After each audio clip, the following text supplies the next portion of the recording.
में। ध्यान मन मोहन का करके मैं भी मोहन हो गया। ध्यान मन मोहन का करके मैं भी मोहन हो गया। दुख गया चिंता मिटी आनंद तन मन हो गया। दुख गया चिंता मिटी आनंद तन मन हो गया। कीट भृंगी की दशा है रंग गुरु का धार कर। जब खिला घट में कमल घट मेरा मधुबन हो गया। जब खिला घट में कमल घट मेरा मधुबन हो गया। ढूंढता फिरता किसे है किस लिए तू रात दिन। अपने हृदय में जब उसका आप दर्शन हो गया। अपने हृदय में जब उसका आप दर्शन हो गया। अपने आपे को भुलाकर गुरु का आपा धार कर। आप में आपा लखा मन आप दर्पण हो गया। आप में आपा लखा मन आप दर्पण हो गया। राधा स्वामी की दया का पात्र तुम समझो मुझे।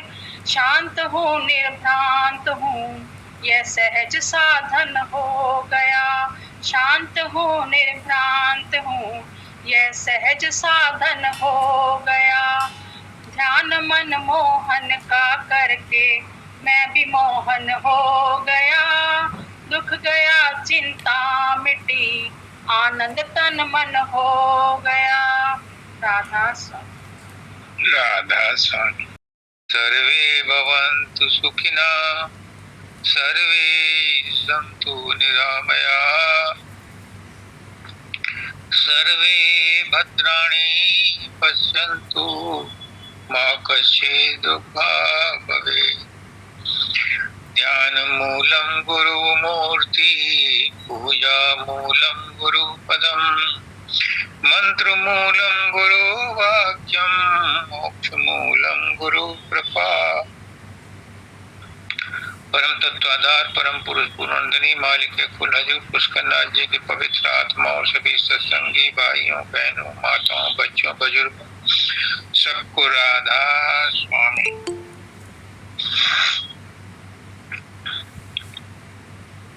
आज जो शब्द लगाया है बहुत प्यारा शब्द है। ध्यान मन मोहन का करके मैं भी मोहन हो गया। जिसका भी हम ध्यान करते हैं जिसको भी हम याद करते हैं वही हो जाते हैं। जैसा ख्याल वैसा हाल। जिसका भी आप ख्याल करते हो वैसा ही बन जाते हो। तुम दिन में किसी का ध्यान करो रात को सपने में वही आएगा। अब नहीं आएगा 10 साल बाद आएगा क्योंकि वो संस्कार पड़ जाता है और संस्कार ही स्वप्न में आते हैं। तो ध्यान मोहन का करके जब तुम अपने बच्चे का ध्यान करते हो बच्चा तुम्हारे सामने प्रकट हो जाता है ख्यालों में।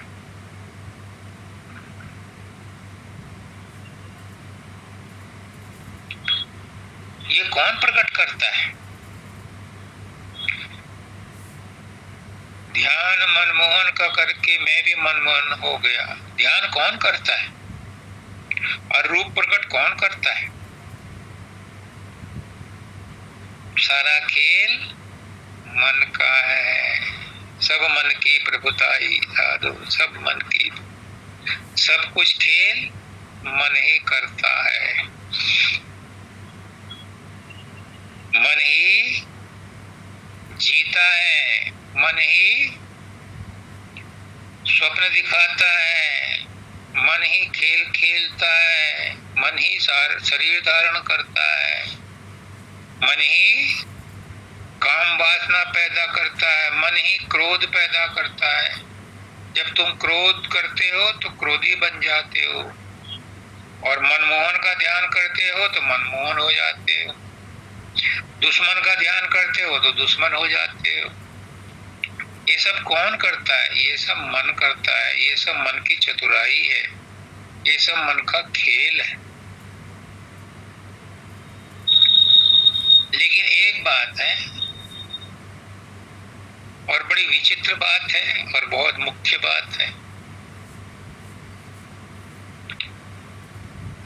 जब मन किसी बात को सोचता है, किसी का ध्यान करता है, तो उसी का रूप धारण कर लेता है और संसार में फंसाता है। लेकिन जब मनमोहन का ध्यान करता है, गौर करो, जब मनमोहन का ध्यान करता है, मनमोहन कौन है? सोचो, विचारो, मनमोहन कौन है? मन तो मन है, लेकिन मन किस पर मोहित होता है? अगर संसार का ध्यान करता है तो संसार उसका मनमोहन बन जाता है, वो लक्ष्य बन जाता है, और उस लक्ष्य को प्राप्त करने के लिए सारे हथकंडे अपनाता है। लेकिन मन जब गुरु का ध्यान करता है तो असली मनमोहन बन जाता है। जब मन गुरु का ध्यान करता है तो उसकी उच्छृंखलता कम हो जाती है, खत्म हो जाती है। क्यों? गुरु शांत है, गुरु निर्भ्रांत है, गुरु सौम्य है, गुरु सरल है, गुरु प्रेम में है। तो उसका ध्यान करते हुए मन के अंदर भी ये गुण आ जाते हैं।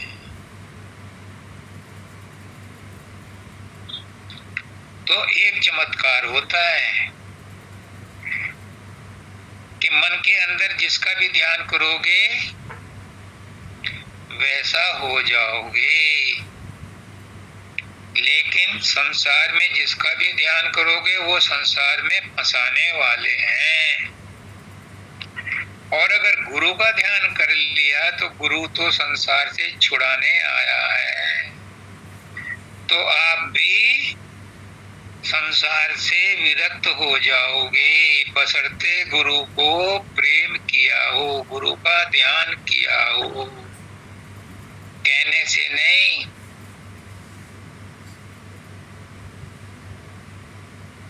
ये करनी का भेद है, ना ही बुद्धि विचार, और कथनी तज करनी करे सो पावे निज सार। ये कथनी बदनी का विषय नहीं है, ये करने का विषय है। जो गुरु से नेह लगाता है, गुरु से प्रेम करता है, वो गुरुमय हो जाता है। पुष्करनाथ जी कहते हैं कि तुम गुरु से प्रेम करो और गुरु के गुरु हो जाओ, गुरु को गुलाम बना लो। ये शक्ति है प्रेम में, और वो प्रेम का माध्यम कौन है? माध्यम है मन। प्रेम तो निकलता है आत्मा से, लेकिन प्रेम का प्रदर्शन, प्रेम का रिफ्लेक्शन, प्रेम का प्रभाव जब तक मन पर नहीं पड़ता, आत्मा का प्रेम कोई भी काम नहीं कर सकता। क्योंकि आत्मा तो छुपी हुई है, अव्यक्त है। नोट कर लो इसे, गांठ बांध लो। आत्मा इस शरीर में व्यक्त होती हुई भी अव्यक्त है। हो सकता है मैं गलत हूँ, लेकिन मेरा गुरु कह रहा है तो मैं दावे के साथ कहता हूँ कि इस शरीर में आत्मा व्यक्त होते हुए भी अव्यक्त है। इसको व्यक्त कौन करता है? इसको व्यक्त करता है मन। मन जब तक साथ नहीं होगा आत्मा के दर्शन नहीं कर सकती। ये बहुत एक रहस्य है, राज है, नुक्ता है, पॉइंट है कि आत्मा अव्यक्त है, शरीर में रहते हुए भी अव्यक्त है। और अगर व्यक्त होती तो तुम मुझे जैसे देख रहे हो वैसे आत्मा को भी देख लेते। लेकिन आत्मा शरीर में व्यक्त होते हुए भी अव्यक्त है। मन भी निराकार है, मन भी अलग है, मन को भी नहीं लखा जा सकता। लेकिन मन के द्वारा आत्मा को अनुभव किया जा सकता है। और मन को अनुभव करती हैं हमारे मन, बुद्धि, चित्त, अहंकार। ये भी मन के ही हिस्से हैं। तो इसलिए स्पष्ट रूप से समझ लो, कोई भेदभाव ना रहे कि जितना भी करतूत है, जितना भी कर्म श्रम है, वो सब मन के द्वारा ही होता है। मन ही ध्यान योग है, मन ही पूजा पाठ करता है, मन ही ध्यान समाधि लगाता है। मन में एकाग्र होकर के शंकर योग करते हैं, विष्णु पालन करता है, ब्रह्मा रचना रचता है। ये सब मन के द्वारा ही किया जाता है। तो जब मन गुरु में लग जाता है, गुरु का रूप बना लेता है, तो मन सुमन हो जाता है, अमन हो जाता है, आत्मन हो जाता है, आत्मा बन जाता है। फिर वो मन मोहन ही हो जाता है। फिर वो वही हो जाता है जो आत्मा का रूप है। जैसे कैसे, जैसे कैसे बताओ? जैसे अग्नि में लोहा डाल दो तो लोहा भी लाल हो जाएगा, अग्नि का ही रूप धारण कर लेगा। लोहा अग्नि नहीं है, लेकिन अग्नि में पड़ करके वो अग्नि का रूप धारण कर लेता है। अग्नि जैसे ही गुण उसमें आ जाते हैं। कोयला है, कोयला काला है, तुम उस पर सारे कहते हैं कि गुरु के गुण नहीं लिखे जा सकते। सबका कागज धरती करूं, गुरु गुण लिखा न जाए। सात समंदर की मसी करूं, लेखन सब बन रहा है, सबका सब धरती कागज करूं, गुरु गुण लिखा न जाए। ऐसे ही संसार में जितने भी डिटर्जेंट और साबुन हैं, तुम कोयले के ऊपर रगड़ो और सारी उम्र नहीं, कोटि कोटि युगों तक रगड़ते रहो, कोयला साफ नहीं होगा। उस पर कालिक है। क्यों? क्योंकि वो अग्नि से ही निकला था, अधूरा रह गया। उसकी कालक मिटाने के लिए उसे अग्नि में ही डाल दो, तो वो राख बन जाएगी। और वो राख फिर माथे पर भी लगाई जा सकती है। तो ये किसकी संगति से मिला? आग की संगति से। ऐसे ही गुरु की संगति में आकर के चेला भी गुरु ही बन जाता है। फिर चेला भी पूजनीय हो जाता है। गुरु कर ले आप समान, गुरु चेला नहीं बनाता, गुरु तो चेले को अपने समान ही बना लेता है।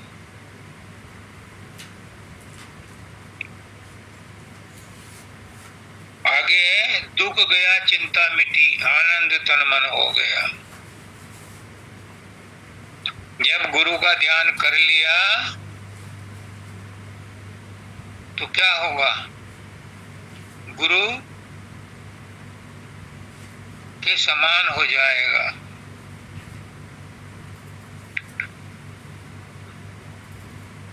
गुरु में और कंचन में यही अंतरोजान, पारस में और गुरु में यही अंतरोजान। पारस तो कंचन करे, गुरु कर ले आप समान। जब गुरु ने अपने समान कर लिया तो फिर शिष्य को दुख सुख नहीं रहते, चिंता नहीं व्यापती। फिर तो कहता है कि जो हो रहा है बढ़िया हो रहा है, मेरा गुरु जिम्मेदार है, मेरा कुछ पता नहीं। वो संसार की तरफ से बेपरवाह हो जाता है, कोई परवाह नहीं, जो हो रहा है होने दो, गुरु मेरा रक्षक है, मेरी देखभाल कर रहा है। वो बेफिक्र हो जाता है और गुरु भी उसकी जिम्मेदारी अपने ऊपर ले लेता है। जिम्मेदारी को कहते हैं इंग्लिश में रेस्पॉन्सिबिलिटी। जयश्री सही है? जी हुजूर। तो अंग्रेजी में जिम्मेदारी को कहते हैं रेस्पॉन्सिबिलिटी, और रेस्पॉन्सिबिलिटी का मतलब है जो रेस्पॉन्ड करे वो रेस्पॉन्सिबल है। तो जब गुरु रेस्पॉन्सिबिलिटी ले लेता है तो गुरु रेस्पॉन्ड भी करता है, ऐसा ही नहीं लेता। गुरु जिसको शिष्य बनाता है उसके कर्म भी अपने ऊपर ले लेता है, उसके लिए हर पॉइंट पर रेस्पॉन्ड करता है।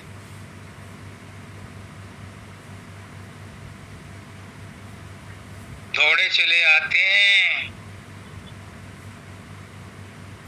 भगवान, अगर कोई उन्हें बुलाता है तो, लेकिन प्रेम से बुलाए ना तब आते हैं। कौन कहता है भगवान आते नहीं? हम उन्हें प्रेम से बुलाते नहीं, अगर प्रेम से बुलाओ तो झट आते हैं। तो दुख गया चिंता मिटी, आनंद तन मन हो गया।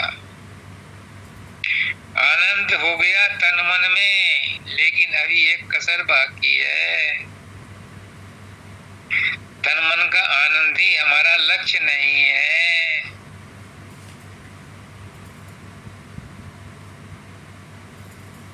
हमारा लक्ष्य है आत्मानंद, सच्चिदानंद। सच्चित को तो आनंद मिल गया, तन मन को तो आनंद मिल गया, लेकिन आत्मा का जो असली अधिकारी है, जहां आत्मा को आनंद मिलता है, आत्मा की अधिकारी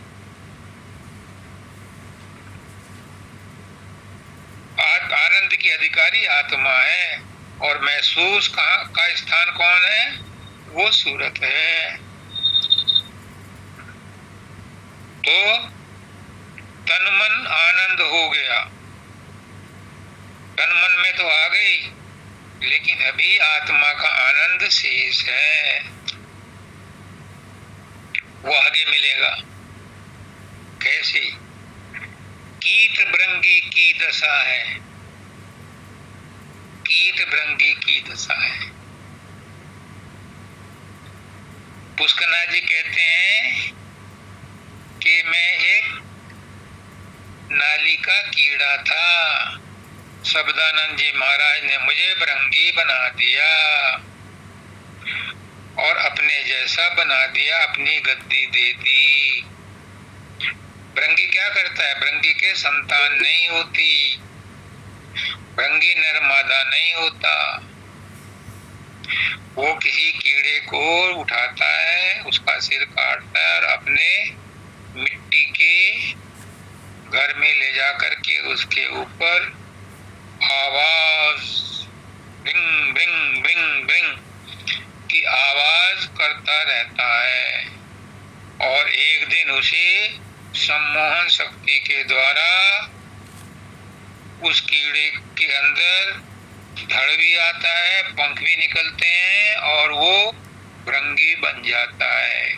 गुरु भी यही करता है। गुरु किसी भी शिष्य को पकड़ता है और उसे सत्संग दे दे करके अपने जैसा बना लेता है।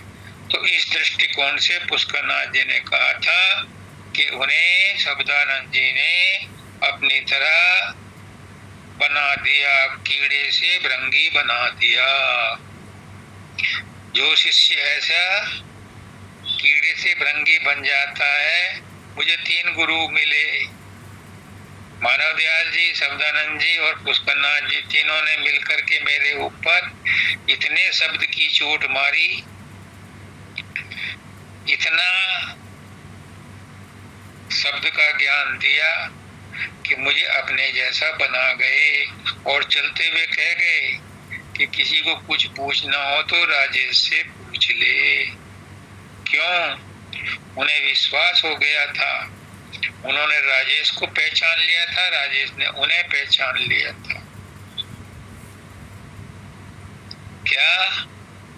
रंग गुरु का धार कर, शर्त है, शर्त, बहुत बड़ी शर्त है कि गुरु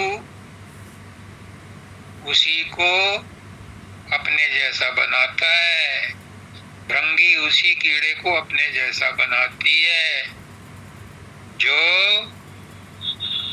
उसका रंग धार लेता है, जो उसके जैसा होने को तैयार होता है, जो पूर्ण समर्पण करके गुरु के जैसा बनने को तैयार होता है, उसी पर गुरु अपना हथियार आजमाता है, सबके ऊपर नहीं आजमाता। सबको एक लाठी से नहीं हाँकता। जिसको देख लेता है कि इसके कर्म थोड़े से बाकी हैं, इसी जीवन में इसका उद्धार होना है, उसे वो अपने जैसा बनाने के लिए बार बार शब्द की चोट मारता है, उसके अंदर छिपी हुई प्रतिभा को उभारता है। और एक कोई नहीं, मानव दयाल जी ने कितनों को एक साथ आचार्य बनाया अपने जीवन में। शब्दानंद जी ने कितने आचार्य बनाए। आचार्य इसीलिए बनाते हैं कि उनको अपने जैसा बनाते हैं, उनमें से उनकी घड़त करते हैं। तो इसलिए एक साथ में कई कई को वो अपने जैसा बना लेते हैं, क्योंकि उनके अंदर उनके गुरु की ताकत काम करती है। उनका गुरु भी कौन है? उनका गुरु फिर मालिक हो जाता है, क्योंकि वो उनका गुरु मालिक में मिलकर के मालिक हो जाता है। अब मेरे तीनों गुरु मालिक में मिलकर के मालिक हो गए, वही मुझे दिशा निर्देश देते हैं, वही मेरे ऊपर कृपा करते हैं। मेरी क्या हिम्मत, पिद्दी ना पिद्दी का शोर हुआ, लेकिन मेरे अंदर सर्वशक्तिमान स्वयंभू सर्वाधार सतगुरु परमपिता परमात्मा बैठा है, तो वो सब कुछ करता है। उसे माध्यम चाहिए, जैसे आत्मा को शरीर का माध्यम चाहिए, ऐसे ही परमात्मा को सद्गुरु को कोई माध्यम चाहिए। अभी काकड़े वाली माता जी हैं, वंदिता है, जयश्री है, द्विवेदी जी हैं, प्रेम सुख हैं, ये माध्यम बन गए हैं गुरु के। राधा है, किशन है, ये गुरु के माध्यम बन गए हैं। इनके द्वारा गुरु प्रकट हो रहा है, इनके अंदर वो अपनी आप को निखार रहा है। एक दिन समय आएगा ये अपने आप में इंडिपेंडेंट हो जाएंगे। अभी समय है, अभी ये प्रोसेस में है, वुड भी है। कहते ना कि वुड बी हस्बैंड, जब शादी हो जाएगी तो वुड भी फिर एक्चुअल में हो जाएगा, अभी वुड भी है। जब खिला घट में कमल, घट मेरा मधुबन हो गया। अब दादा दयाल ने कैसे कहा था, क्या कहा था, वो जाने।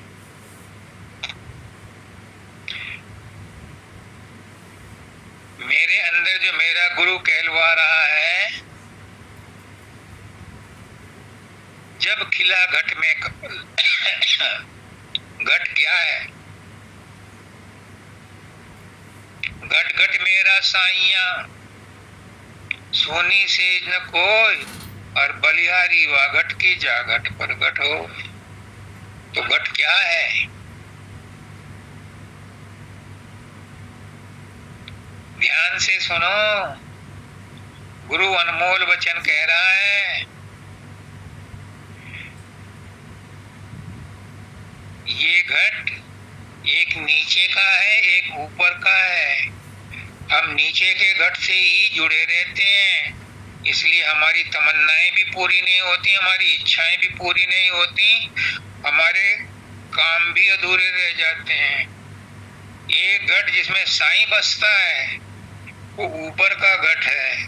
अगर नीचे के घट को ऊपर के घट से जोड़ दो, प्रकृति ने तो जोड़ रखा है, यहाँ तक नीचे का घट है और यहाँ से ऊपर ऊपर का घट है। प्रकृति ने जोड़ा हुआ है, एक उल्टा है, एक सीधा है। नीचे वाला सीधा है, ऊपर वाला उल्टा है।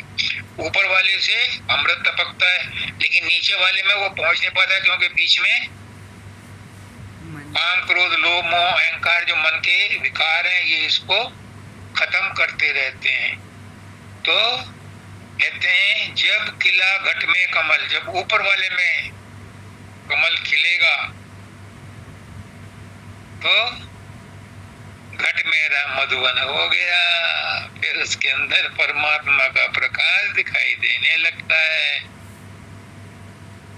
अब मैं इसे कहता हूं दूसरे ढंग से, तो बुरा मत मानना, हो सकता है मैं गलत हूं, लेकिन मेरा गुरु गलत नहीं हो सकता।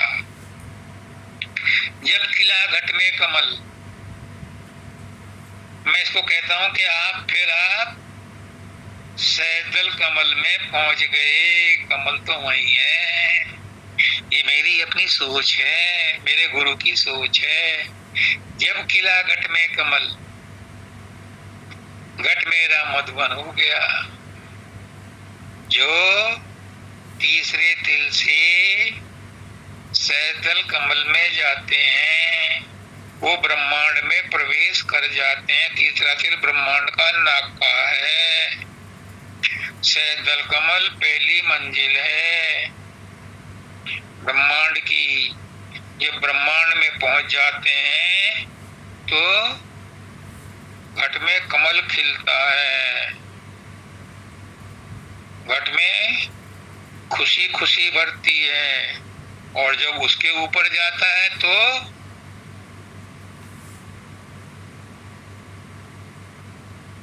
त्रिकुटी में पहुंचता है, और त्रिकुटी में मन का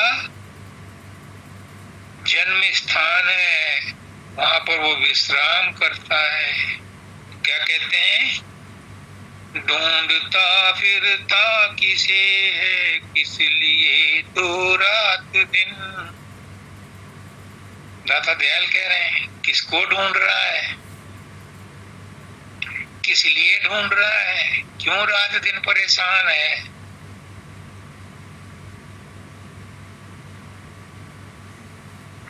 क्यों रात दिन परेशान है? अपने हृदय में जब उसका बसेरा हो गया, जब वो मालिक अपने हृदय में, अपने अंदर प्रकट हो गया, फिर किसको ढूंढता है? ये दूसरी अवस्था है त्रिकुटी की। जब त्रिकुटी में पहुंच गए तो फिर किसे ढूंढ रहे हो? फिर क्यों शांत नहीं हो करके बैठते? फिर क्यों नहीं गुरु पर विश्वास करते कि गुरु का बसेरा हो गया है तभी तुम त्रिकुटी में आए हो? त्रिकुटी गुरु का धाम है, गुरु का स्थान है। गुरु ने बताया गुरु का धाम, गुरु का धाम त्रिकुटी है। त्रिकुटी में प्रकट होता है गुरु, मन गुरु, और वहां के भेद देता है। वहीं पर शांति आती है। मन शांत त्रिकुटी में ही होता है। और जब मन शांत हो जाता है तो पुष्करनाथ जी कहते हैं मन की शांति आत्मा का साक्षात्कार कराती है। तो आत्मा का साक्षात्कार तभी होता है जब वो त्रिकुटी में पहुंचता है। फिर उसे कहीं भटकने की जरूरत नहीं रहती। फिर अंदर का गुरु प्रकट होकर के उसको अंदर का रास्ता बताता है। बाहर का गुरु कहता है कि असली गुरु तेरे अंदर है। और वो असली गुरु कहाँ मिलता है? उसे त्रिकुटी में जा करके मिलता है। और त्रिकुटी में ही अनहद नाद बोलता रहता है 24 घंटे। ये अनहद नाद वो ऊपर का नाद नहीं है, यहाँ का नाद नहीं है, ये त्रिकुटी का नाद है। इसी को अनहद नाद कहते हैं। ये गुरु का स्थान है। चल सखी अब दूसर धाम। सदगुरु ने बताया सदगुरु का धाम, ये सदगुरु का धाम है त्रिकुटी।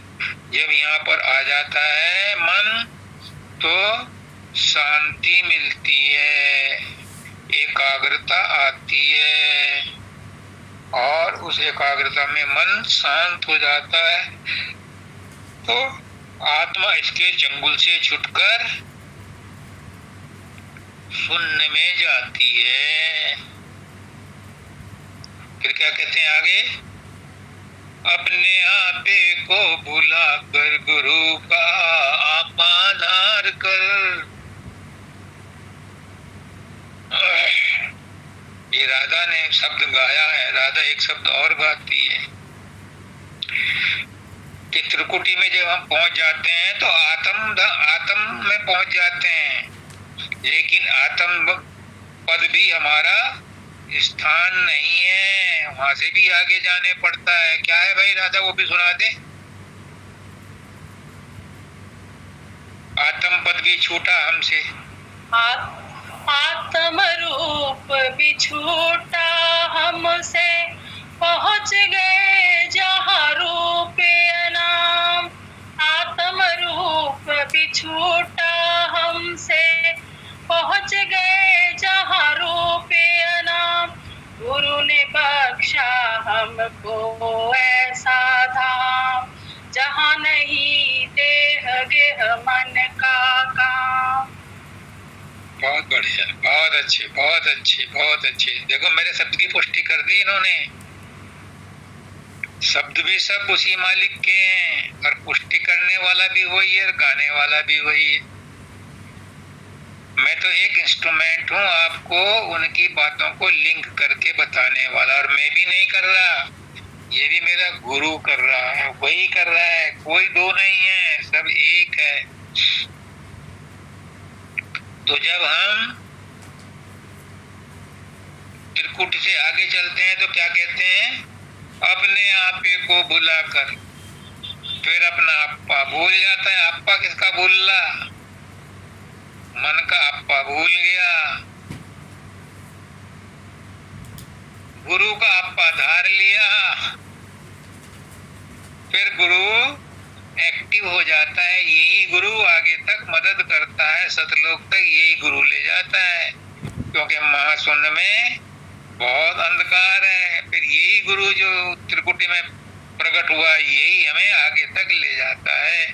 ये अनुभव की बात है, लिखा पढ़ी की नहीं, देखा देखी की नहीं, यही गुरु ले जाता है। आप में आपा लखा, मन आप दर्पण हो गया। देखो आ गई बात वही, जब अपने आप को लख लिया तो मन भी दर्पण हो गया, अपना ही रूप दिखा रहा है। अब हमारा रूप उसमें रिफ्लेक्ट हो रहा है। अब तक मन का ही रूप देख रहे थे त्रिकुटी तक, तो सहस्त्र कमल में मन ने ही हजारों रूप धर के हमें दिखाया और त्रिकुटी में गुरु का रूप बनाया मन ने। और अपना आपा लखाने के लिए अब मन शांत हो गया तो आत्मा का रूप अब मन में दर्पण में प्रकट होने लगा। अब तक मन अपने आप को सब कुछ कह रहा था, लेकिन अब मन निर्मल हो गया। क्या कहते हैं उसको, मानसरोवर में नहा लिया, शून्य में जाकर के हंस बन गया तो अपने अंदर ही अपना रूप दिखाई देने लगा। मन भी दर्पण बन गया, मन भी सहायक बन गया, मन भी पॉजिटिव हो गया, मित्र बन गया। फिर क्या कहते हैं, राधा स्वामी की दया का पात्र तुम समझो मुझे। ये किसकी कृपा से हुआ? राधा स्वामी कौन है? उसका नाथ जी कहते हैं, अभी भी कह रहे हैं, वही कह रहे हैं क्या कि राधा स्वामी है संत सतगुरु भक्त। तो अब संत सतगुरु भक्त की दया का पात्र बन गया, यानी अब भंवर गुफा में आ गया। उन्हीं की कृपा से आएगा वहां।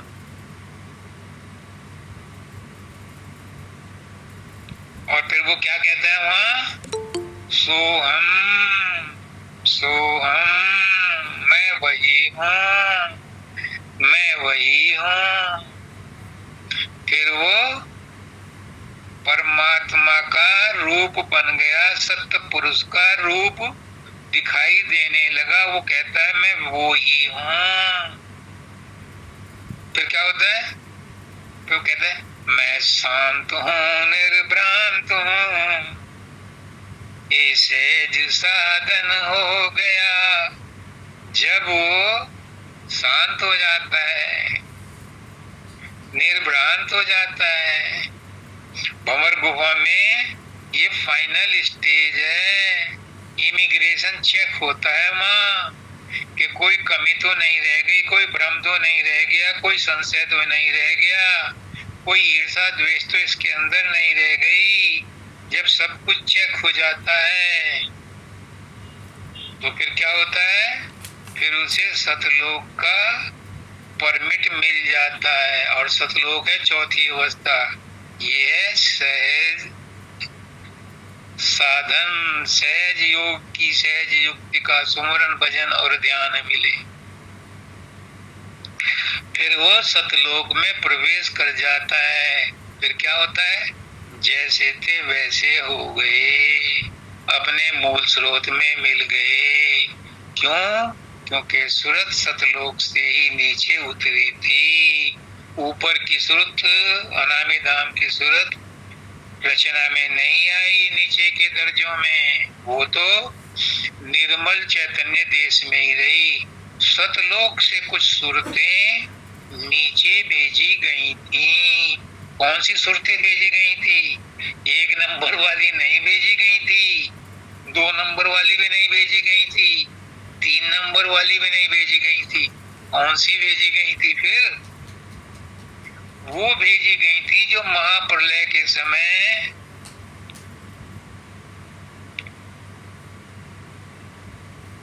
पूर्णता को प्राप्त नहीं हुई थी, लेकिन प्रोसेस में थी और महाप्रलय हो गई तो वो सब बेसुध हो गई। ये बेसुध हो गई तो वो भी मालिक के पास ही चली गई, क्योंकि मालिक तो टोटल है, सम टोटल है। सम टोटल का मतलब ये नहीं है कि उसके बिना वो अधूरा था, नहीं, वो हमेशा ही पूरा है।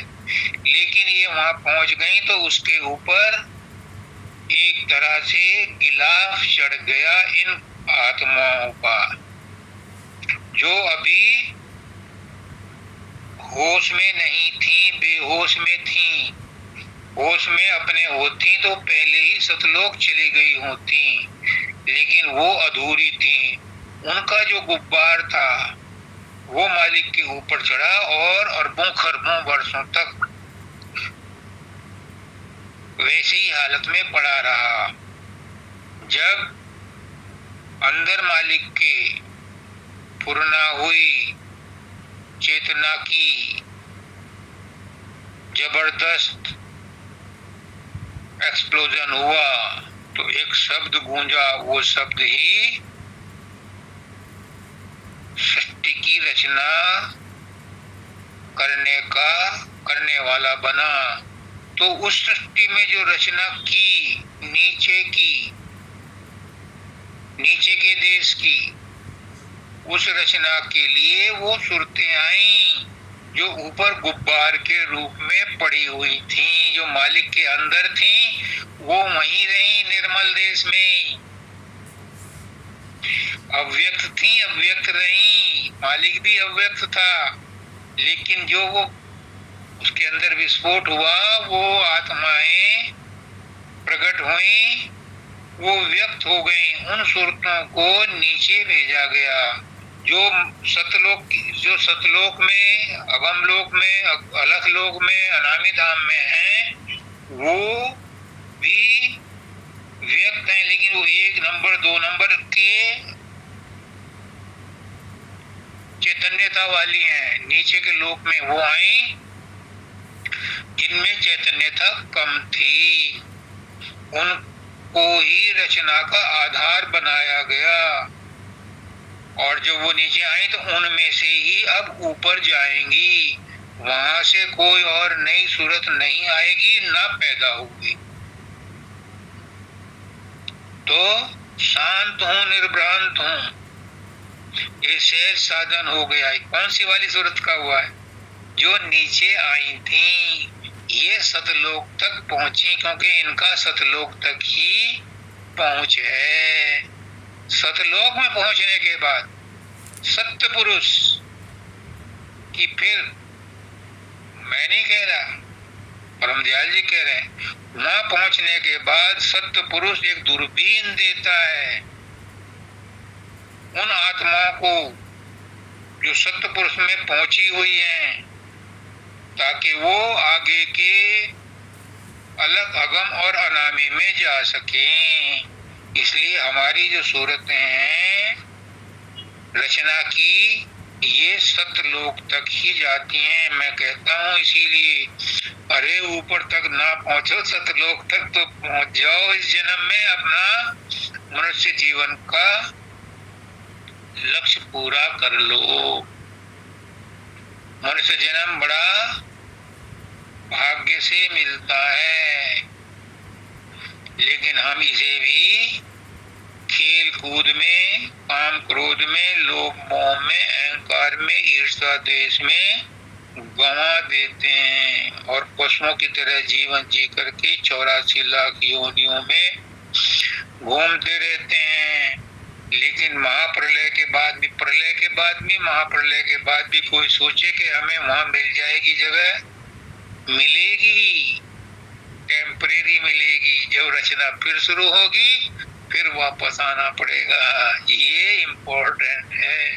इसलिए इसी जन्म में सतगुरु का हाथ पकड़ लो, या अपना हाथ सतगुरु को पकड़ा दो, ताकि निश्चित रूप से प्रलय और महाप्रलय से पहले ही सतलोक में पहुंच जाओ, तो दोबारा नहीं आना पड़ने का। वरना महाप्रलय में तो सब उसकी गोद में चले जाएंगे। मानव दयाल जी ने एक बार एक सत्संग में बताया था, उसको मैं आपको बता दूं तो आपको और आसानी हो जाएगी समझने में। उन्होंने कहा ये लुका छुपी का खेल है, परमात्मा लुका छुपी का खेल खेल रहा है। कहता है तुम छुप जाओ, मैं ढूंढ लूंगा। तो परमात्मा उन्हें ढूंढ लेता है। और परमात्मा कहता है मैं छुपता हूं, तुम मुझे ढूंढ लो।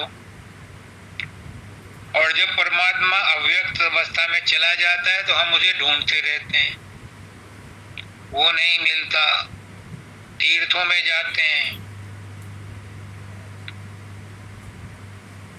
बद्रीनाथ जाते हैं, काबा जाते हैं, रामेश्वरम जाते हैं, चारों धाम, 68 धाम, कितने ही धामों में घूमते हैं, लेकिन वो नहीं मिलता। फिर जब ये थक जाते हैं तो कहता है अच्छा मैं तुम्हें फिर ढूंढता हूँ। फिर वो सबको महाप्रलय में अपने आगोश में ले लेता है। फिर उसके बाद उसकी फिर रचना करने की इच्छा होती है तो उनको फिर वापस भेजता है। इसलिए वही सूरतें आती हैं जो होश में रहते हुए सतलोक नहीं पहुंच पाती। इसलिए इसी जन्म में अपना काम बना लो, ये बहुत सुनहरा अवसर है। सतगुरु भी मिल गई, बड़े भाग्य से मनुष्य योनि भी मिल गई, सतगुरु भी मिल गए, सतनाम भी मिल गया, सत्संग भी मिल गया। अब क्यों आलस करते हो, क्यों अपने आप को धोखा देते हो? फिर कभी नहीं आएगा ये मौका। एक जन्म का मतलब है 84 लाख योनियों में पहुंचने के लिए तैयारी करना। क्यों? दूसरी योनियों में मनुष्य कर्म नहीं कर सकता, वो तो भोग योनियां है और कड़े कर्म उन्हीं में कटते हैं। मनुष्य योनि में तो हल्के कर्म कटवाए जाते हैं और मनुष्य को एक लिमिटेड फ्रीडम मिलती है कि वो कर्म को भोगता हुआ भी नए कर्म करके अपना भाग्य बदल सकता है। पुष्करनाथ जी कहते हैं ऐसे कर्म करो ताकि अंत समय में तुम्हें पछताना ना पड़े। ये स्क्रिप्ट तुम अपने आप लिख रहे हो। जब जाते हुए तुम्हें उसकी रील दिखाई जाएगी तो उस समय तुम्हारे आंखों में आंसू ना हो। अभी से अपनी स्क्रिप्ट गुरु के बताए हुए रास्ते पर चल करके ऐसी लिखो कि कोई इच्छा बाकी ना रहे, कोई कर्म बाकी ना रहे। जो पुराने कर्म है उन्हें हंसी खुशी झेल लो, नए कर्म नहीं बनेंगे। गुरु को 24 घंटे बैकग्राउंड में रखोगे तो कोई कर्म भी नहीं बनेगा, इच्छा भी बाकी नहीं रहेगी, फिर अगला जन्म भी नहीं होगा।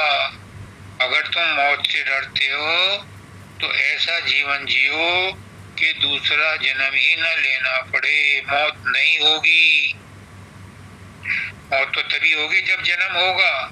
और जब तुमने गुरु के कहने में चल करके जीते जी मर लिए तो फिर दूसरा जन्म नहीं होगा, तो दूसरी मौत भी नहीं होगी। पर ये कैसे होगा? ये सत्संग से होगा। सत्संग तो सभी सुनते हैं, लेकिन स्वामी जी महाराज क्या कहते हैं? सत्संग करत बहुत दिन बीते, अब तो छोड़ पुरानी बान। कब तक करो कुटिलता गुरु से, अब तो गुरु को लो पहचान। स्वामी महाराज कह रहे हैं कि सत्संग तो तुमने कर लिया, मनुष्य शरीर तो तुम्हें मालिक की मौत से मिल गया और बड़े भाग से तुम्हारे तो मनुष्य जन्म मिल गया और भाग्य से तुम्हें सतगुरु भी मिल गया और सत्संग भी मिल गया। अब सत्संग, सतगुरु, सतनाम मिलने के बाद भी तुम अगर गुरु की बात को नहीं मानते तो गुरु के साथ धोखा करते हो, अपने साथ भी धोखा करते हो। पहले ये मन काग था करता जीवन गात, और सत्संग कर हंसा गया मोती चुन चुन का। बताओ, अपने दिल पे हाथ रख करके अपने आप से पूछो, 5 मिनट 10 मिनट अपने आप से पूछो कि सत्संग में क्या बताया था। बदहजमी हो रही है सबको। सत्संग अब खाया नहीं जाता, पेट भर गया है। पहले से ही बहुत सत्संग कर चुके हैं, अब कहाँ संभाल के रखे नए सत्संग। यही गुरु से कुटिलता है। बाबा शब्दानंद जी कहते थे, तू है बड़का बेईमान। वो तो बड़े कठोर थे, हार्ड टास्क मास्टर थे। कहते हैं कि गुरु की बात नहीं सुनते सत्संग में आकर के भी, तो तुम्हारा कौन ठिकाना है। तुम अपने आप को भी धोखा देते हो, दूसरों को भी धोखा देते हो। अभी काकड़ा वाली माता जी हैं, एक एक बात नोट कर लेती हैं, मुझसे पूछती हैं आपने ऐसा कहा था। मैंने कहा वो आपके लिए नहीं था, आप तो उस स्टेज से ऊपर उठ चुकी हो।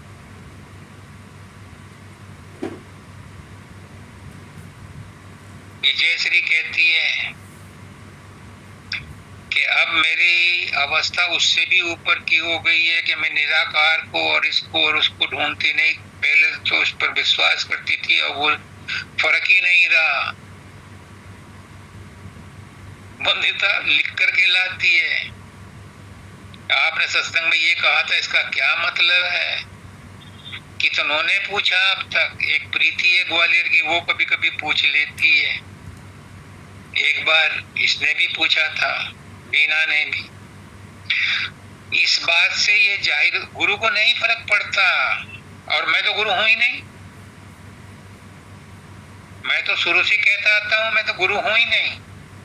लेकिन गुरु को फर्क नहीं पड़ता कि आप किस ढंग से सुन रहे हो और नोट कर रहे हो कि नहीं कर रहे। यो आपकी भलाई के लिए कहता है कि अगर इस तरह से क्वेश्चन आंसर करोगे तो इसी को कहते हैं श्रवण मनन और नित्यासन। श्रवण तो कर लिया, मनन करो, क्वेश्चन हो उन्हें पूछो, संदेह हो उन्हें दूर करो, तब निधि आसन होगा, तब उसके मालिक के समीप बैठ पाओगे। जब तक एक भी भ्रम और संदेह रहेगा, जब तक तुम्हें रास्ते का ठीक पता नहीं है, तब तक तुम्हारी गाड़ी की स्पीड भी पूरे ऑप्टिमम पर नहीं रहेगी। बार बार रुक के पूछना पड़ेगा, इधर उधर झांकना पड़ेगा, कोई साइन बोर्ड है, किधर को रास्ता जा रहा है, कौन सी रोड पर जा रहे हैं, ये सही भी कि नहीं। इसलिए संदेह भ्रम पहले ही दूर कर लो। जब संदेह मिट जाते हैं तो फिर सत्संग में मन लगता है, सत्संग की बात समझ में आती है। फिर जो मन है वो हंस बन जाता है, काग से हंस बन जाता है, फिर मोती चुन चुन के खाता है। पहले काव काव करता था अब हंस बन गया, अब मोती चुन चुन खाता है। यानी उसे सबके अंदर सब जगह गुरु ही नजर आता है। खुली आंख से तेरा दर्शन जो पाया, मिठे सहज में मान मद मोह माया। तू करता तू गया, मुझ में रही न हूं, और बलिहारी तेरे नाम की जित देखूं तित। पहले मन पर्वत बना, पत्थर कठिन महान। पहले मन बहुत हठीला था, कठोर था, पत्थर के समान। कितने इसके सामने पूजा पाठ करे जाओ, परमात्मा को, गुरु को कितने ही आप धन दौलत दिए जाओ, ये नहीं पिघलता था, ये रास्ता नहीं देता था अंदर जाने का।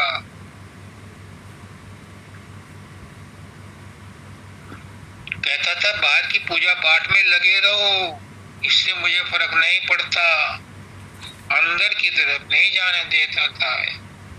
एक मौलवी साहब थे, उन्हें एक दिन नमाज के टाइम पे नींद आ गई, तो एक फरिश्ता था, उसने उन्हें आकर के जगाया कि मौलवी साहब नमाज का समय हो गया है, उठो। उसने उसका बड़ा शुक्रिया किया मौलवी ने कि तू बड़ा देवदूत है, मुझे जगा दिया बड़े नेक काम के लिए। उसने कहा कि मैं देवदूत नहीं हूं, मैं तो शैतान हूं।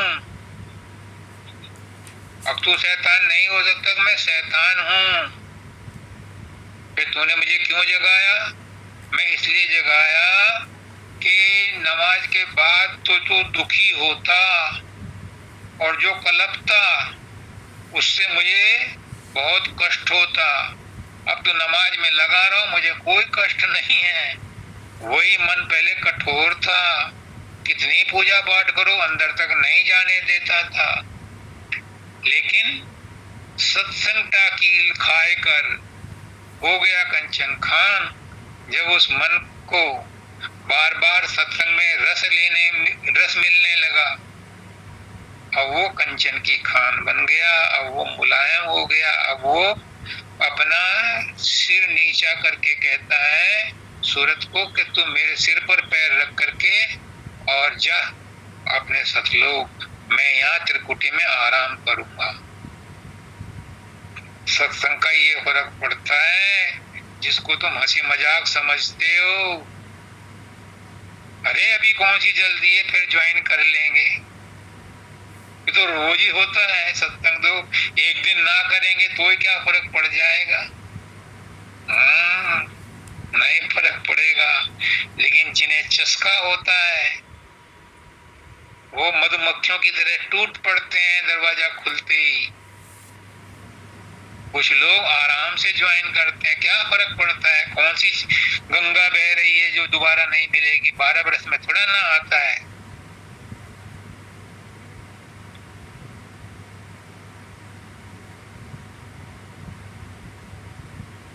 कुंभ 12 बरस में आता है, अर्धकुंभ 6 बरस में आता है, तो वो सोचते हैं कि कौन सा फर्क पड़ जाएगा, बाद में ज्वाइन कर लेंगे। कुछ फर्क नहीं पड़ता, लेकिन फर्क पड़ता है मन में। फिर सत्संग की टाकी नहीं लगती, फिर वो मन के पराधीन होता है। ऐसा सत्संग की मन के पराधीन होता है, मन पर काबू नहीं कर सकता, मन उस पर हावी रहता है। पहले मन नाला बना बहता मैला नीर, और सत्संग गंगा से मिला गंग समान गंभीर। पहले मन बहुत गंदा था, बहुत गंदे विचार आते थे, सत्संग की बात सुनता नहीं था, सुमरन ध्यान में संसार में उलझता था, विषय वासना में उलझता था। हर समय संसार में ही उलझा रहता था।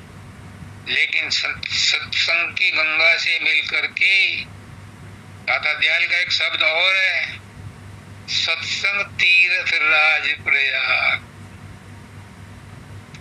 उन्होंने सत्संग को तीर्थ राज कहा है, प्रयाग कहा है। प्रयाग संगम किसे कहते हैं? संगम होता है जहाँ 2 या 2 से ज्यादा नदियों का संगम हो, मिलती हो। प्रयाग में 3 नदियां मिलती हैं, रुद्रप्रयाग में 2 नदियां मिलती हैं, ऐसे बहुत सारे प्रयाग हैं। तो सत्संग तीर्थ राज प्रयाग, सब तीर्थों का प्रयाग है, सब तीर्थों का राजा है। कौन से 3 नदियां मिलती हैं इसमें?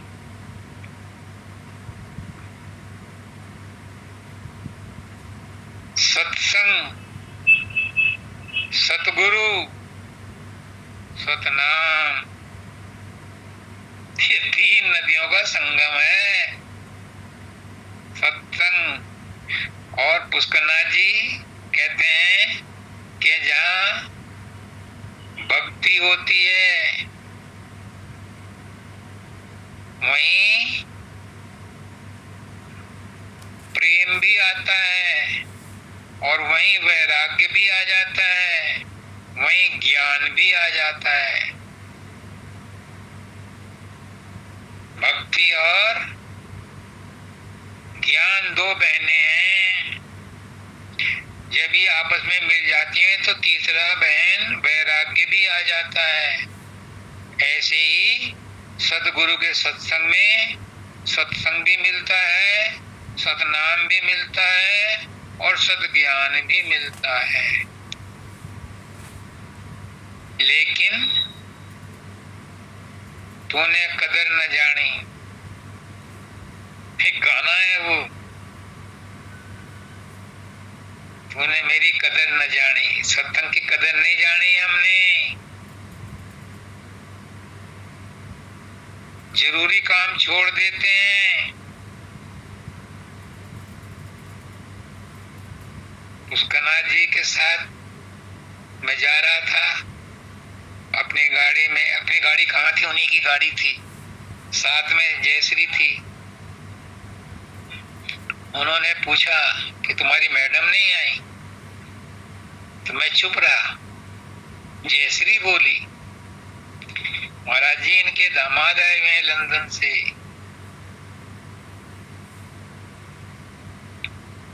और आज रात को आएंगे, कल चले जाएंगे, इसलिए नहीं आए। उन्होंने कहा फिर राजेश तुझे भी नहीं आना चाहिए था। मैंने कहा महाराज जी मेरा तो एक ही रिश्तेदार है और वो हो आप, और मैं उन्हीं के साथ। लोग क्या कहते हैं, सत्संग में बहुत समय लग जाता है, हम लेट हो जाते हैं, हमें जल्दी प्रसाद दे दो। एक महात्मा थे, एक आदमी गया कि मुझे नामदान दे दो। उसने कहा, महात्मा ने कहा भाई पहले मेरे 5 सत्संग सुन लो तब मैं नामदान दूंगा। उसने कहा मुझे तो जल्दी है, मेरे पास इतना टाइम नहीं है। उसने कहा फिर एक काम कर, बाजार से दूध लिया, दूध पिएंगे और उसके बाद तुझे नामदान भी सोचेंगे देने की। उसने कहा ये ठीक है। तो उसने कहा कि बर्तन तो है नहीं, कहीं में ले आऊं? उसने कहा ये जूता पड़ा इसी में लिया। कोई बर्तन तो था नहीं वहां। उसने जूता तो गंदा है, इसमें मैं दूध लाऊंगा और फिर तुम मुझे भी उसे पीने को कहोगे। तुम तो पी लो, कोई बात नहीं, चलो तुम तो संत हो, पर तुम मुझे भी फिर उसी में पीने को कहोगे तो वो तो मेरे बस का नहीं है, तो गंदा है। तो उसने कहा फिर तुझे नामदान कैसे दे दो? तो तुझसे भी ज्यादा गंदा है। कहने का मतलब ये है कि हमने सत्संग को न समझा, न सद्गुरु को समझा, न नाम को समझा, न परमात्मा को समझा, न आत्मा को समझा, न संसार को समझा, न शरीर को समझा, न मन को समझा, न बुद्धि को समझा। और हम अपने आप को बड़ा 30 मार का कहते हैं, मैं सब जानता हूं, मुझे सब पता है, कौन जीतेगा कौन हारेगा, किसने गलत किया किसने सही किया, कौन दुष्ट है कौन शरीफ है, मुझे सब पता है। सुप्रीम कोर्ट का चीफ जस्टिस भी ये नहीं कहता, लेकिन वो बड़े दावे के साथ कहता मुझे सब पता है। क्या पता है? अपने बारे में कितना पता है? कुछ भी नहीं पता। ये सब उसका अहंकार बोलता है। फिर ऐसे लोगों के साथ गुरु कैसे कर ले आप समान? एक म्यान में 2 तलवार नहीं रह सकती। या तो अभिमान रख लो या प्रेम रख लो, या तो गुरु रख लो या संसार रख लो। एक म्यान में तो एक ही तलवार रहेगी। परमात्मा सबके अंदर है, लेकिन सबके अंदर संसार भरा हुआ है, इसलिए परमात्मा छुपा हुआ है। वो कहता है कि कमरे को साफ करो तो मैं आऊंगा, तो मैं प्रकट होऊंगा, लेकिन कमरा कोई साफ नहीं करता। पहले मन था लालची, कामी कुटिल कुभाव, और सत्संग के प्रभाव से हो गया सुबुद्धि स्वभाव।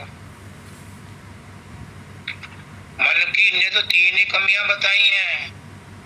मन की एंडलेस लिस्ट है, एंडलेस, बहुत लंबी लिस्ट। पुष्करनाथ जी कहते बहुत लंबी लिस्ट है, एंडलेस है। लालची भी है, कामी भी है, कुटिल भी है, कुभाव भी है, चांडाल भी है। बहुत लंबी लिस्ट है। मन के अंदर बहुत कुछ भरा है, लेकिन मन के अंदर एक खासियत है कि ये अमन भी हो सकता है, ये सुमन भी बन सकता है, ये आत्मन भी बन सकता है। अब आप देखो कि जिसको बुरा बुरा कहते हो उसके अंदर कितनी अच्छाइयां हैं। जब मैं बैंक में था ट्रेनिंग सेंटर पर, तो बैंक ने हमारे ट्रेनिंग सेंटर को चुना और उसमें एक पर्सनालिटी डेवलपमेंट प्रोग्राम कंडक्ट किया, जिसमें 30 ब्रांचेस के ऑफिसर, क्लर्क और चपरासी, तीनों कैटेगरी के रिप्रेजेंटेटिव बुलाए गए थे। तो वहां पर जो एक्सपर्ट आए थे उन्होंने बहुत सारे उदाहरण दिए, एग्जाम्पल दिए, अलग अलग केस स्टडी दी। एक छोटी सी इंसिडेंट बताता हूं कि उन्होंने कहा कि जिसको तुम बुरा समझते हो उसके साथ इंटरव्यू करो, उसके बाद जजमेंट लेना। उससे पूछो तुम्हारे अंदर क्या क्या अच्छाइयां हैं, क्या क्या बुराइयां हैं, फिर अपने आप उनका जजमेंट करो कि इसने जो बोला वो सही है कि नहीं। जितने भी आदमियों से इंटरव्यू लोगे, कुछ ना कुछ अच्छाई, कुछ ना कुछ बुराई तुम्हें मिलेगी। तो तुम कैसे वन शॉट में कह देते हो कि वो बुरा है? तुमने एनालिसिस किया? नहीं किया। उसके अंदर अच्छाइयां भी हैं, तुम्हारी दृष्टि नहीं गई वहां तक। तुम्हारे अंदर खुद बुराइयां हैं तो तुम्हें दूसरे के अंदर बुराई दिख रही है। तुम्हारे अंदर अगर अच्छाई होगी तो तुम्हें उसके अंदर अच्छाई भी नजर आएगी। संत के पास चले जाओ, उसे कोई बुराई नजर नहीं आता। मानव दयाल जी कहते थे मुझे कोई बुरा नजर ही नहीं आता, मैं किस पर क्रोध करूं? अपने आप पर, कोई दूसरा है ही नहीं। ये संत की दृष्टि है। जैसी दृष्टि वैसी सृष्टि। आप अपने मन से जैसा समझ लेते हो वैसे तुम्हारा संसार बन जाता है। अगर बहू ने सास को गलत समझ लिया तो सास उसके लिए कितना भी प्रेम लुटा दे, वो ये सोचेगी कि सब ड्रामा है। ऐसे ही अगर सास के मन में बहू के प्रति घृणा हो गई तो बहू कितने ही पैर दबाए, कितना ही सेवा करे, वो कहेगी कि ये सब ड्रामा कर रही है। क्यों? जैसी दृष्टि वैसी सृष्टि। तुमने अपने दृष्टि से किसी को बुरा बना करके वैसा ही अपना संसार बना लिया है।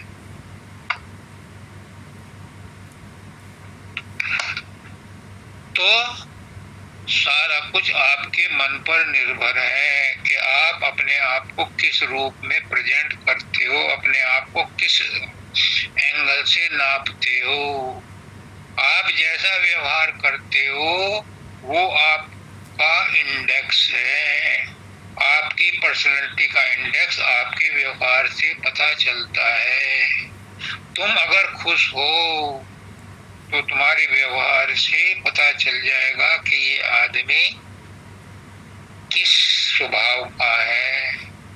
कोई आदमी, अभी न्यूज में था, 2-3 लड़के थे, वो दुबई से कुछ सोने का लिक्विड करके पहले अहमदाबाद गए, फिर छोटे एयरपोर्ट पे गए और रुक से निकल करके वो भागने की कोशिश में थे, लेकिन एंटी करप्शन वालों को या कस्टम वालों को भनक पड़ गई।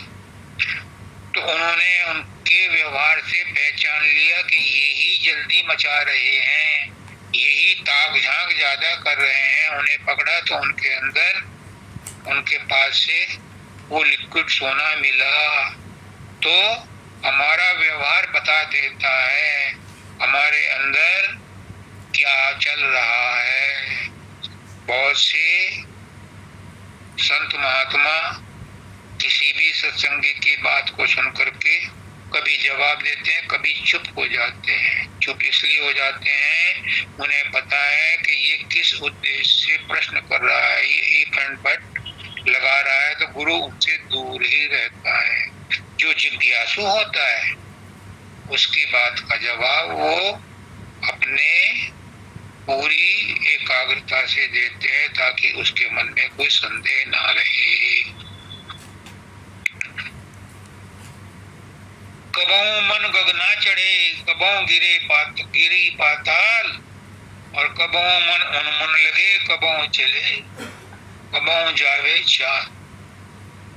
ये मन ही है जो हमें संसार में फंसाता है, और यही मन है हमें साधन अभ्यास में लगा करके और मुक्ति प्रदान कराता है, सतलोक पहुंचाता है।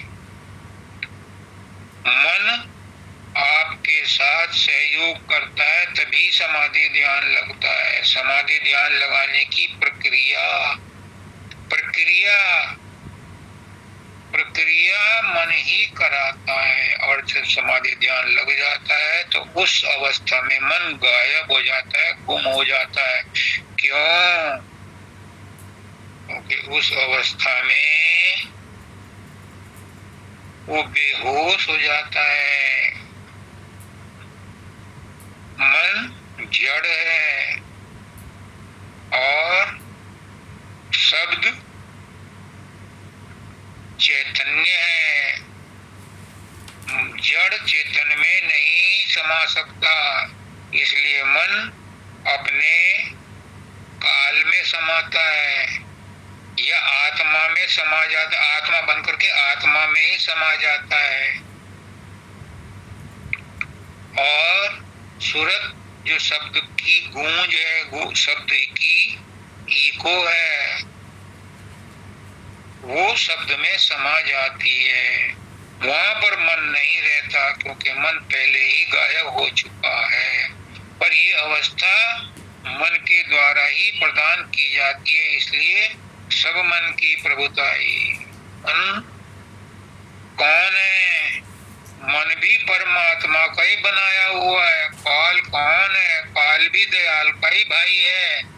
एक ही सिक्के को एक तरफ दयाल है, एक तरफ काल है। उसे नेग्लेक्ट नहीं कर सकते, उसे रिजेक्ट नहीं कर सकते, उसकी बुराई नहीं कर सकते। मन के साथ विरोध करके अपनी शक्ति जाया मत करो। मन हमें परमात्मा तक पहुंचाने का सबसे सुगम साधन है, कोई और साधन है ही नहीं। आत्मा अपने आप परमात्मा में नहीं जुड़ सकती, सूरत अपने आप शब्द में नहीं जुड़ सकता। इसीलिए स्वामी जी महाराज कहते हैं कि दोनों मिलकर के चलो अबेरा। अबेरा मतलब देर मत करो, जल्दी चलो। दोनों कौन? मन और सूरत दोनों जब चलेंगे तभी शब्द में पहुंचेंगे और पहुंच करके अशब्द गति में मिलेंगे। लेकिन मन वहां नहीं रहेगा, वो गायब हो जाएगा, वो अपने ब्रह्मांडी मन में मिल जाएगा या कन्वर्ट हो जाएगा आत्मा में। क्योंकि पहले पुराने ऋषि मन को ही आत्मा समझते थे। मन आत्मन हो जाता है, इसमें संदेह नहीं। मन आत्मा से ही निकलता है, आत्मा से शक्ति पाता है तो आत्मा में मिल जाता है। जब उसकी जड़ प्रकृति प्रवृत्तियां समाप्त हो जाती हैं, काल परमात्मा में नहीं, वो वापस सतलोक में नहीं जा सकता, लेकिन मन भी नहीं जा सकता। मन कहाँ मत समाता है? मन समाता है काल में, और सृष्टि के अंत में महाप्रलय में फिर वो सब परमात्मा के ऊपर छा जाते हैं या उस अव्यक्त अवस्था में पहुंच जाते हैं, जिसे गुम अवस्था कहते हैं। फिर जब रचना होती है तो वो दोबारा से प्रकट होते हैं। तो ये था आज का छोटा सा सत्संग, जिसकी शुरुआत हुई थी ध्यान मोहन का करके, ध्यान मनमोहन का करके मैं भी मोहन हो गया। मनमोहन का ध्यान करो, सब मन की प्रभुताई साधो, सब मन की प्रभुताई। बिना मन के कुछ नहीं होता। मन के हारे हार है, मन के जीते जीत। मन ही को प्रबोधिए, यही सदगुरु की सीख। सदगुरु यही कहता है कि मन को सुसंस्कृत करो, मन को गुरु के चरणों में लगा दो, मन को गुरु को अर्पण कर दो, मन को अमन बना लो, मन को सुमन बना लो, तभी वो शरणागति की अवस्था में आएगा। कहने सुनने से नहीं आएगा कि मैं तो शरणागत हूँ। शरणागत वही होगा जिसने पहले मन को अमन बना लिया है, मन को सुमन बना लिया है, छोटी छोटी बातों पर विद्रोह नहीं करता, छोटी छोटी बातों पर गुस्सा नहीं करता, छोटी छोटी बातों को इग्नोर करता है। इन छोटी छोटी बातों का की शक्ति में जो इन छोटी छोटी बातों में जो शक्ति वेस्ट होती है, उसका जो संचय कर लेता है, वही मन को फिर साधना में उच्च अवस्था में लगा सकता है। इसलिए अपने मन की शक्ति को संचय करो, अपने खर्चे को बचाओ। आमदनी नहीं बढ़ा सकते तो खर्चा कम करो। सबको राधा स्वामी।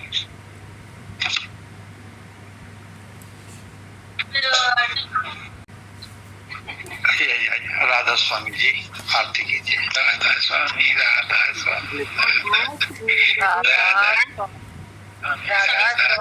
राधा स्वामी, राधा स्वामी। चरण शरण की वंदना, नित्य कोई और न काम। गुरु बसो चित आई मेरे, बख्श दो निज नाम। तेरी शरणागत हुआ, अब किसकी राखूं आस। आस तो तेरी दया की, जग से रहूं उदास। रूप ध्याऊं नाम गाऊं, शब्द राधा मन। आठों नाम तेरा ही सुमरन, भाग मेरा धन। शीश पर निज कारी कमल धर लिया है, चरण लगाए। पतित पापी तर गया, गुरु शरण तेरी आए। मुक्ति की नहीं चाह मन में, भक्ति प्यार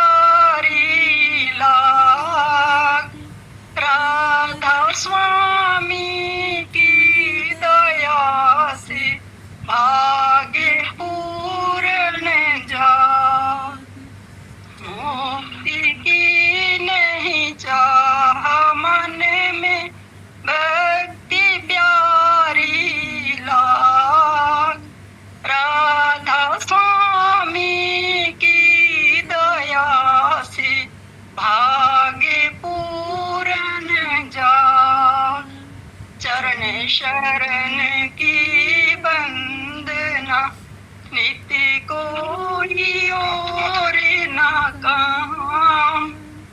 गुरु सोचते आई मेरी, बख्श दो निज नाम। दाता बख्श दो निज नाम, सतगुरु बख्श दो निज नाम। राधा राधा